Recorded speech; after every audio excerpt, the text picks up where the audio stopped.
시편 105편 말씀 보겠습니다. 시편 105편 오늘은 16절로 45절까지 말씀인데요. 좀 긴 내용입니다만 우리 한 절씩 나누어서 봉독하도록 하겠습니다. 시편 105편 16절에서 45절까지입니다. 조금 빠른 속도로 읽도록 하겠습니다. 그가 또 기근을 불러 그 땅에 임하게 하여 그 의뢰하는 양식을 다 끊으셨도다.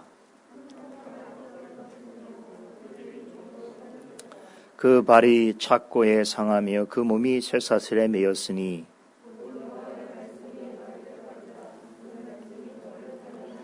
왕이 사람을 보내어 저를 방석하며 열왕의 통치자가 저로 자유케 하였도다. 임의로 백관을 제어하며 지혜로 장로들을 교훈하게 하였도다.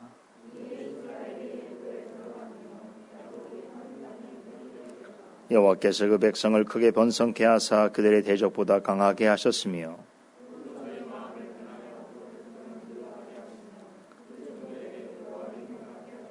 또 그 종 모세와 그 택하신 아론을 보내시니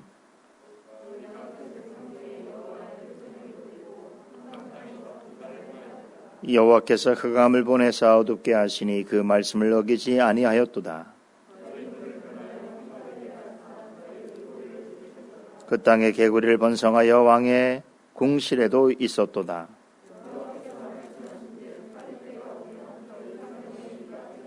비 대신 우박을 내리시며 저희 땅에 화염을 내리셨도다.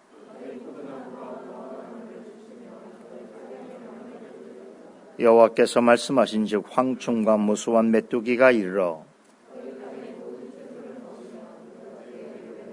여호와께서 또 저희 땅의 모든 장자를 치시니 곧 저희 모든 기력의 시작이로다.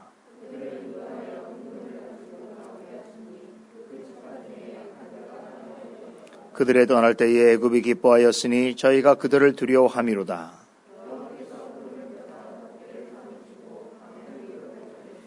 그들이 구한정 매출하기로 오게 하시며 또 하늘 양식으로 그들을 만족해 하셨도다. 이는 그 거룩한 말씀과 그 종 아브라함을 기억하셨음이로다.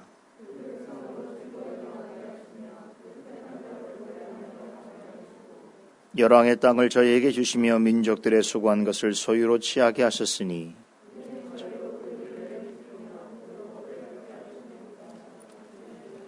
할렐루야. 지난주에 이어서 오늘 시편 105편 두 번째 파트를 함께 살펴보도록 하겠습니다. 이 시의 형식과 주제에 대해서는 지난 시간에 제가 말씀을 전해드렸고요. 한 가지 기억할 것은 이 시는 이스라엘의 역사를 회고하면서 기록한 대표적인 역사 시인데 그런데 단지 이스라엘 역사를 기술하는 데 치중하지 아니하고 모든 역사의 배후에 계시면서 그것들을 통해서 하나님께서 이스라엘 조상들과 맺으신 영원한 언약을 스스로 이루어 가시는 역사의 창조주이시고 또 역사의 주제자이신 하나님을 높이고 찬송하는 데 목적이 있다. 그래서 이 시는 또한 찬양시다 이렇게 말씀을 드렸습니다. 시인은 이스라엘 역사를 모티브로 해서 하나님께서 영원한 언약을 맺은 백성들을 어떻게 그 언약을 지키시고 마침내 저들을 구원하시는가 하는 부분에 초점을 맞추고 있습니다. 역사란 사람 또는 공동체에 관한 이야기라고 우린 정의할 수 있습니다. 시간 속에서 머물렀던 사람들과 공동체의 삶에 관한 기록이라고도 할 수 있습니다. 그런 점에서 이스라엘 역사라고 한다면 이스라엘 민족에 관한 이야기다. 이렇게 볼 수 있겠죠. 이것이 세상적인 관점에서 보는 역사입니다. 자, 그런데 오늘 이 이스라엘 역사를 바라보는 시인의 역사의식은 매우 독특합니다. 분명히 역사 속에 존재하였던 과거 이스라엘의 민족에 관한 이야기를 하고 있는 것은 분명하지만 그 역사를 바라보는 초점을 사람에게 두지 않습니다. 그들의 역사에 배후 역사하시는 하나님에게 두고 있다는 것이지요. 그렇게 함으로써 이스라엘 역사는 결국 이스라엘이라고 하는 민족을 통하여서 태초전에 계획하신 참된 구원의 역사를 이루시는 하나님의 역사다. 이것을 말하려고 하는 것입니다. 겉으로 보자면 팔레스타인 지역에 있었던 어느 민족에 관한 이야기라고 볼 수 있습니다만 그것이 아니라 이 역사는 이스라엘이라는 나라를 통해서 하나님의 나라와 그 나라에 속한 백성들에 관한 구원의 역사다. 이것이 오늘 시인이 이 시편을 통해서 우리에게 전하려고 하는 역사인 것입니다. 본시는 이러한 특별한 역사의식을 가지고 하나님께서 아브라함을 부르신 일로부터 시작해서 그 후손이 가나안 땅에 들어가서 정복하여 민족을 이루는 과정을 통해서 그 속에 하나님의 주권적인 행사를 아주 핵심적으로 서술해 주고 있습니다. 본시의 전체 내용을 크게 두 부분으로 나누어서 생각을 해본다면 먼저 1절에서 23절까지는 아브라함으로부터 애굽에 그의 후손들이 애굽에 정착하기까지의 과정을 서술하고 있습니다. 그리고 24절로부터 마지막 45절까지는 출애굽 이후로 가나안 정착까지의 역사를 소개하고 있습니다. 지난 주일에 제가 먼저 첫 번째 단락의 15절까지 내용을 우리가 함께 살펴봤고요. 오늘은 이후 남은 내용을 중심으로 오늘 시편이 무엇을 말하고 있는지를 간략하게 살펴보려고 합니다. 시인은 앞부분에서 하나님께서 이스라엘의 조상인 아브람과 이삭과 야곱을 부르셔서 그들과 동일한 언약을 맺으신 이후에 그 언약에 기초하여서 그 주변 나라들보다 굉장히 작고 미약한 그들의 후손들을 언약 백성으로 삼으시고 그들을 보호하시고 인도하시는 일을 전하였습니다.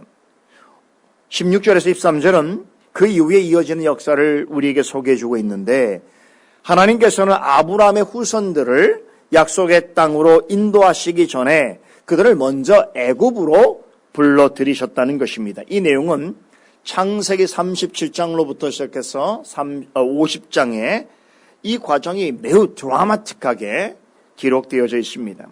잘 아시는 것처럼 야곱의 사랑하는 아들 요셉이 양을 치는 형들을 위로하기 위하여서 방문하였다가 동생을 시기한 형들에 의해서 미디안 상인의 손에 팔려서 애굽으로 가게 되어집니다. 요셉의 입장에서는 정말 말로 다 할 수 없는 비극적이고 비통한 일이었습니다. 요셉은 우여곡절 속에서 애굽의 총리의 자리에 오르게 됩니다. 마침 그때에 큰 기근이 들어서 온 세상이 어려지게 되자 형들이 곡식을 구하기 위해서 애굽에 왔다가 총리된 요셉을 만나게 됩니다. 요셉의 형들에 의해서 애굽으로 팔려간 일은 대단히 불행한 일이었습니다. 그러나 그 불행한 사건의 배후에 하나님의 선하신 뜻이 있었습니다. 하나님께서는 아브라함과 이삭과 야곱의 언약의 후손들에게 장차 출애굽의 구원의 역사를 나타내시기 위해서 미리 먼저 한 사람 요셉을 택하셔서 그를 애굽 땅으로 보내셨던 것입니다. 그 사실은 형들뿐만 아니라 그의 아버지 야곱 또 자신인 요셉조차도 몰랐던 것입니다. 종으로 팔려온 요셉은 18절에 기록된 것처럼 큰 오해를 받아서 감옥 생활까지 했습니다. 그런데 이러한 일들마저 하나님의 뜻이 있었습니다. 요셉에게 주신 그 꿈, 그 계시를 이루어 주시기까지 하나님께서 말씀으로 그의 믿음을 단련시켜 주셨습니다. 마침내 바로 왕의 꿈을 해석해 준 대가로 감옥에서 풀려나왔습니다. 그의 지혜가 범상치 않음을 깨달은 바로는 그를 애굽을 통치하는 총리로 세웠습니다. 그리고는 자신의 모든 소유를 다 관리하게 하고 자신을 대신해서 애굽의 관리들에게 교훈하는 사람이 되도록 했습니다. 자신들의 백성들을 다스리도록 하는 권세를 그에게 주었습니다. 이렇게 요셉이 바로의 치리자가 되었을 때에 하나님께서는 온 세상이 심한 기근에 들도록 하셔서 마침내 야곱의 가족들이 애굽으로 들어올 수 있도록 하셨습니다. 결국 요셉으로 인해서 야곱의 가문은 큰 기근 중에서도 목숨을 부지할 수 있었을 뿐만 아니라 오랜 기간 동안 그들의 후손들이 애굽 땅에 정착하여 윤택하고 풍족하게 살 수 있었습니다. 여기까지가 오늘 본문 16절에서 23절까지의 내용입니다. 자, 그런데 이렇게 요셉의 이야기를 우리가 다 아는 이야기지만 생각해 보면 정말 우연과 우발적인 일들의 연속이 아닐 수 없다고 생각이 드는 거죠. 마치 큰 거대한 한 인생의 그 대하 드라마를 보는 듯한, 어떻게 이런 우연한 일들이 계속적으로 나타날 수 있을까라는 생각을 갖게 되는 것이지요. 그러나 오늘 시인은 요셉 개인에게 일어난 이 일들은 모두가 하나님의 뜻을 이루는 섭리의 과정이었음을 우리에게 말해주고 있습니다. 시인은 이 과정을 통해서 하나님께서 아브라함과 이삭과 야곱에게 미리 행하신 언약에 그 자신이 얼마나 충실하시고 그것을 이루심에 있어서 얼마나 신실하신 분이신가를 드러내주고 계시는 것입니다. 이제 24절부터는 본시의 큰 두 번째 단락이 되는 이야기가 전개되어지고 있는데, 먼저 24절부터 26절까지는 애굽 땅에 정착한 이후에 야곱의 후손들, 즉 이스라엘 민족이 출애굽하는 과정을 상세하게 설명해주고 있습니다. 우선 24절은 야곱의 자손들이 애굽에서 머문 긴 기간 동안의 생활을 간략하게 요약해주고 있습니다. 그들은 객이었지요. 이방인들이었지요. 그럼에도 불구하고 애굽에서 크게 번성했습니다.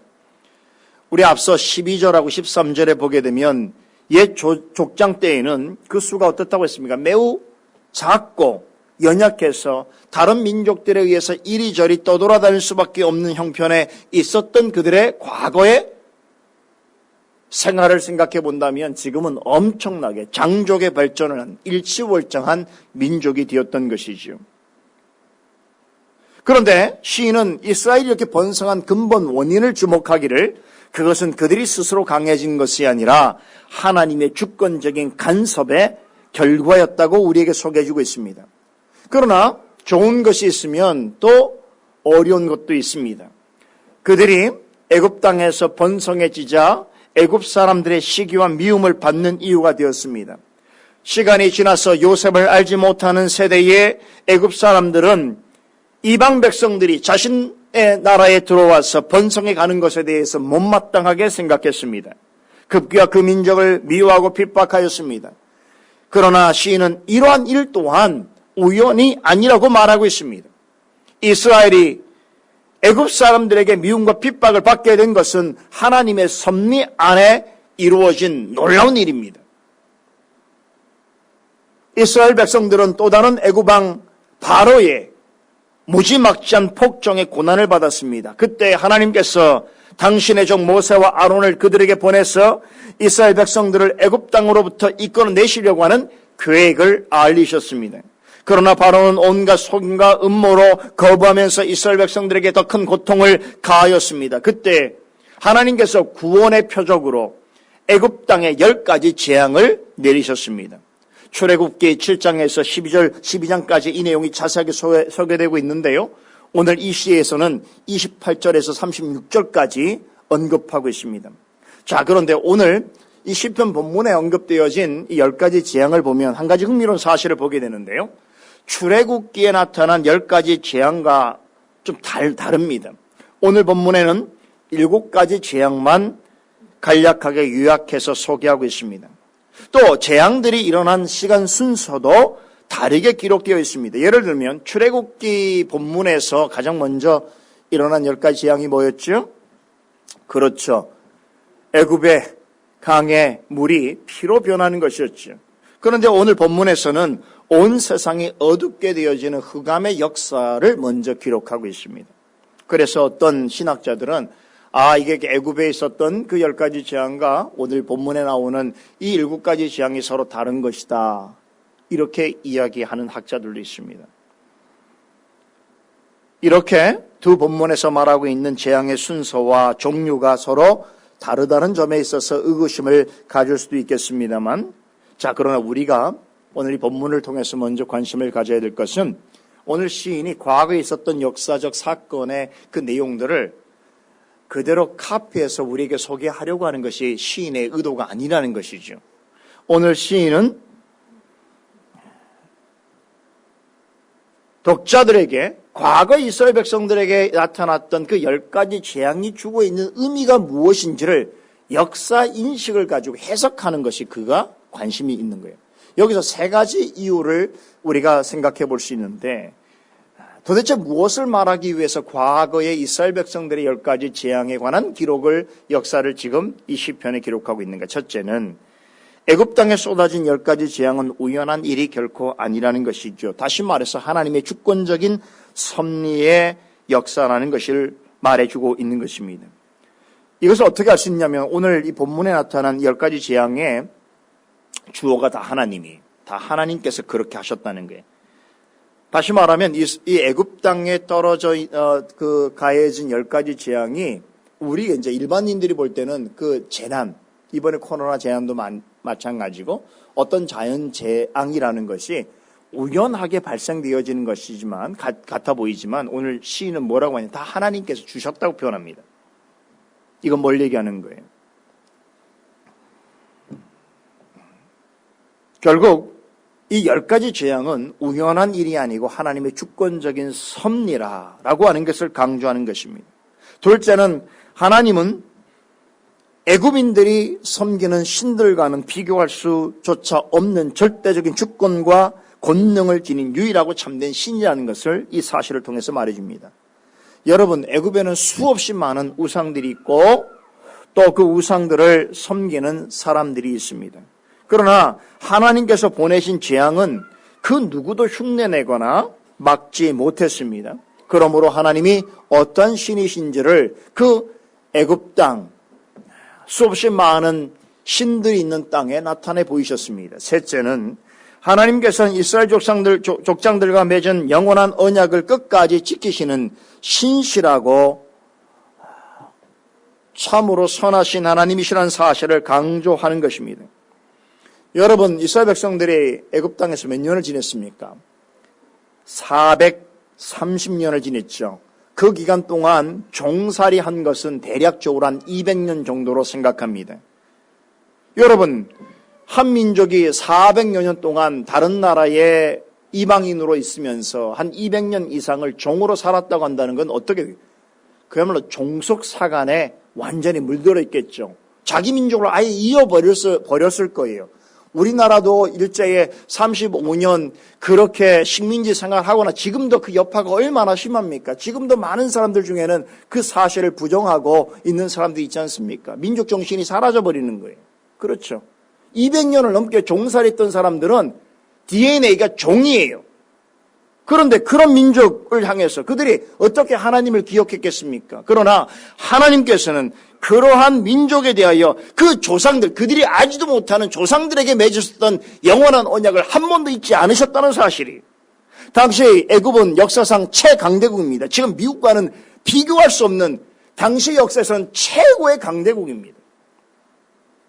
그런데 그런 나라에 하나님께서 10가지 재앙을 내리심으로 그들이 가장 큰 힘으로 막아섰던 이스라엘 백성들이 과연 누구이며 또 그들을 통해서 세우실 하나님 나라가 어떤 나라인지를 하나님이 명징하게 나타내 보이셨다는 것이죠.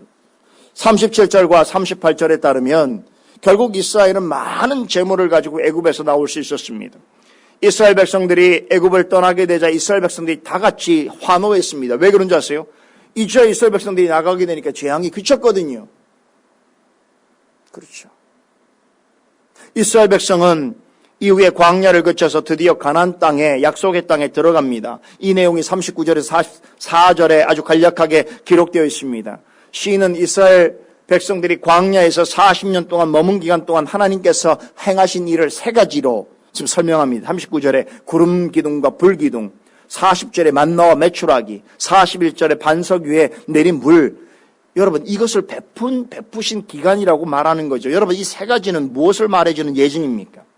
40년 동안 광야 가운데 있었던 이스라엘 백성들을 여러분, 하나님께서 어떻게 그들의 생명을 지키시고 보호하셨는지, 그들을 향하여 어떠한 자비와 국률을 베푸셨는지 그 신실함이 어떠한지를 보여주는 것이 세 가지 예증인 것이죠.